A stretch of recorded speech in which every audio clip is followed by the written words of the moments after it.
नमस्कार दोस्तों।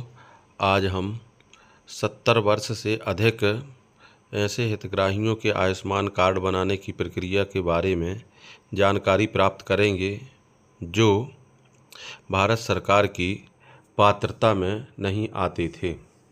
तो इसके लिए हमें सबसे पहले परम आदरणीय जिला सीओ महोदय द्वारा जो लिंक भेजी गई थी उसमें तीसरे नंबर के पॉइंट में क्लिक कर देना है, जिससे हमें वह लिंक डायरेक्ट प्ले स्टोर के ऐप को इंस्टॉल करने के लिए पहुंचा देगी। जैसे ही हम प्ले स्टोर में आयुष्मान ऐप पर पहुंच जाएंगे तो इस ऐप में इंस्टॉल बटन पर क्लिक कर देंगे।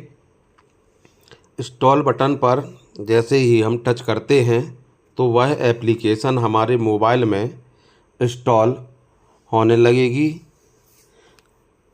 इस प्रक्रिया में थोड़ा समय लगेगा। जैसे ही यह एप्लीकेशन हमारे मोबाइल में इंस्टॉल हो जाएगी तो इसके उपरांत हमें एप्लीकेशन को ओपन करने के लिए एक ओपन बटन दिखने लगेगा, जिसमें हमें ओपन बटन को टच कर लेना है। जैसे ही हम ओपन बटन को टच करेंगे तो यह एप्लीकेशन खुलने लगेगी। कुछ समय बाद एप्लीकेशन का पहला पेज हमारे सामने प्राप्त हो जाएगा। इस पेज में मोबाइल के डाटा का उपयोग करने के लिए अनुमति मांगी जाएगी, जिसमें नीले कलर के एक्सेप्ट बटन को हमें टच कर लेना है। जैसे ही हम एक्सेप्ट बटन को टच करेंगे तो हमें एप्लीकेशन का वेलकम पेज, अगला पेज दिखाई देगा। इस पेज में सबसे नीचे साइड लॉगिन नाम से एक बटन मिलेगा, जिसमें हमें लॉगिन पर टच कर लेना है। जैसे ही हम लॉगिन बटन पर टच करते हैं तो हमें इस एप्लीकेशन का अगला पेज प्राप्त हो जाएगा। इस पेज में हमें लॉगिन एज में ऑपरेटर सेलेक्ट करने के बाद सही कैप्चा डालकर रजिस्टर्ड मोबाइल नंबर टाइप करना है और ऑथेंटिकेशन मोड में हमें आधार OTP सेलेक्ट कर लेना है। जैसे ही हम आधार OTP सेलेक्ट करते हैं तो एक OTP हमारे रजिस्टर्ड मोबाइल नंबर में भेजी जाती है। यह OTP डालने के लिए हमें 6 बॉक्स प्राप्त हो जाते हैं और उसके बाद नीचे कैप्चा डालने के लिए एक बॉक्स प्राप्त हो जाता है। सही कैप्चा डालने के बाद जब हम लॉगिन बटन पर क्लिक करते हैं तो यह एप्लीकेशन हमें अगले पेज में एप्लीकेशन के अंदर कार्य करने के लिए भेज देती है। इस पेज में हमें सबसे नीचे साइड नीले कलर का एक बटन मिलता है, जिसमें click here for enrolment of 70 years और मोर लिखा हुआ होता है।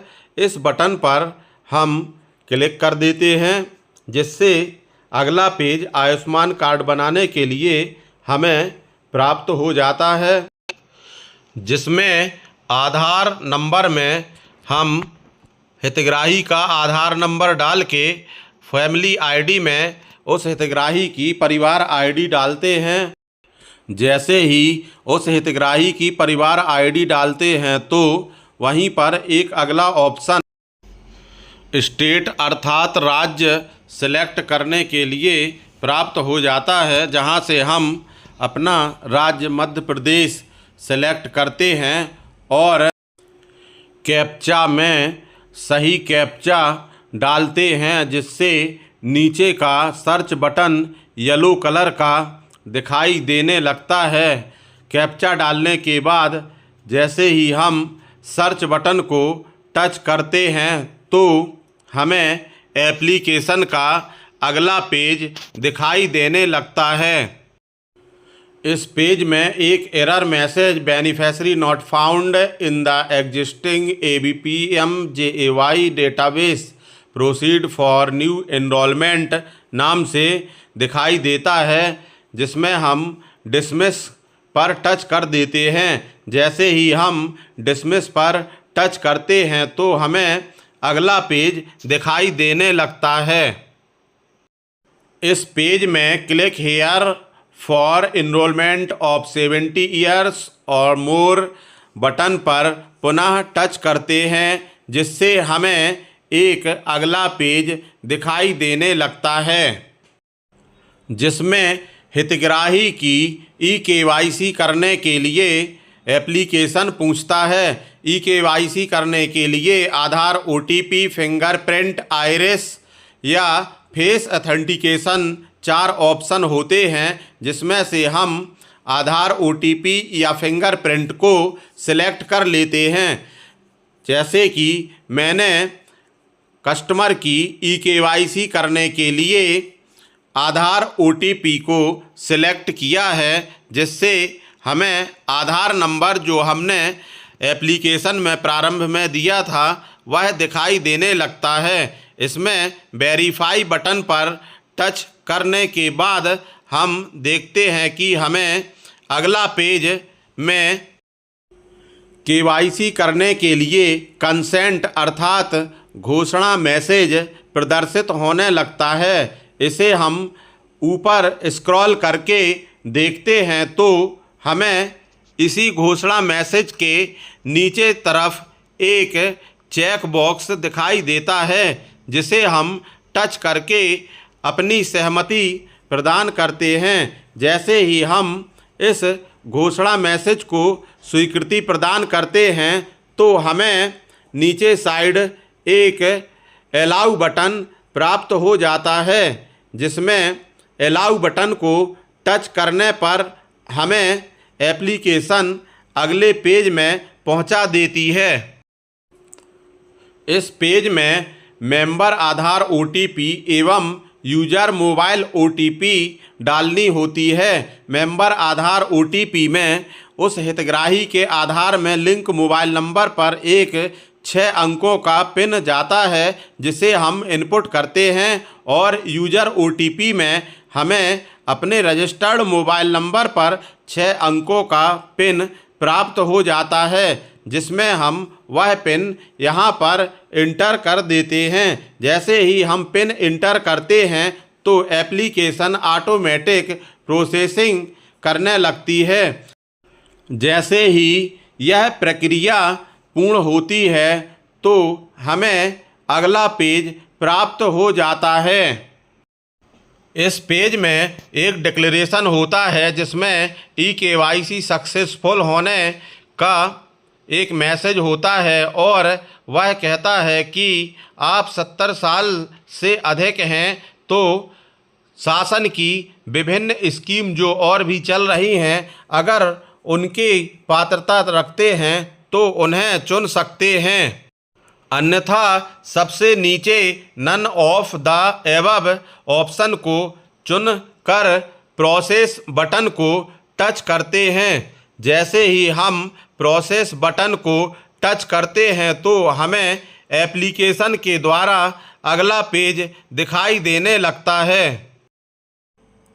जिसमें सबसे ऊपर eKYC का प्रकार जैसे आधार, OTP है तो वह चुना हुआ होता है। उसके बाद आधार नंबर के लास्ट के 4 अंक और उसके बाद eKYC डन होने का मैसेज, तथा इसके बाद में eKYC डिटेल जैसे कि बेनिफिट दिख रही फोटो के बगल में बने बॉक्स पर जैसे ही हम टच करते हैं तो हितग्राही की फ़ोटो लेने के लिए कैमरा खुल जाएगा, जिसकी सहायता से हम हितग्राही की फ़ोटो लेते हैं। हितग्राही का मोबाइल नंबर देते हैं और जैसे ही हम वेरीफाई बटन पर क्लिक करते हैं तो हितग्राही के मोबाइल पर एक OTP भेज दिया जाएगा। उस OTP को हमें पुनः दिए गए बॉक्स में डालना होता है। जैसे ही हम हितग्राही द्वारा दी गई OTP को उस बॉक्स में सही OTP को डालते हैं तो मोबाइल नंबर वेरीफाई होने का सक्सेसफुल मैसेज प्रदर्शित होता है, जिसमें your mobile number verified successfully message दिखाई देता है। इसमें ओके पर टच करने पर यह मैसेज हट जाता है और उस एरिया का पिन कोड डालने के लिए एक बॉक्स प्राप्त हो जाता है। पिन कोड बॉक्स में हम उस एरिया का पिन कोड डालते हैं और स्टेट में देखते हैं तो हमारा प्रदेश ऑटोमेटिक पहले से ही रहता है। डिस्ट्रिक्ट बॉक्स में हम अपना ज़िला चुन लेते हैं। जैसे मेरा पन्ना ज़िला है तो मैं डिस्ट्रिक्ट बॉक्स से पन्ना चुन लेता हूँ। ज़िला चुनने के बाद अगले बॉक्स में रूरल या अर्बन चुनते हैं तो ग्रामीण क्षेत्र के लिए मैं रूरल सेलेक्ट कर लेता हूँ। जैसे ही मैं रूरल सेलेक्ट करता हूँ तो सब डिस्ट्रिक्ट नाम से एक ऑप्शन प्राप्त होता है। उस ऑप्शन में मैं अपना एरिया या तहसील चुन लेता हूँ। जैसे मैंने देवेंद्र नगर चुन लिया है। उसके बाद विलेज में अपनी ग्राम पंचायत को या गांव को हम चुन लेते हैं। गांव को जैसे ही हम चुनते हैं तो हमें आगे एक ऑप्शन प्राप्त होता है जिसमें I do not have any other family member automatic check रहता है। इसके बाद अगला एक चेक बॉक्स घोषणा का प्राप्त होता है। इस चेक बॉक्स को जैसे ही हम चुनते हैं तो हमें नीचे सबमिट बटन हाईलाइट होने लगता है। जैसे ही हम सबमिट बटन को टच करते हैं तो आयुष्मान कार्ड बनने का एक कन्फर्मेशन मैसेज प्राप्त होता है। इसमें हम ओके पर क्लिक करते हैं तो हमें कैप्चा डालने के लिए एक बॉक्स प्राप्त होता है जिसमें हम सही कैप्चा डालने के बाद प्रोसेस्ड बटन पर टच करते हैं।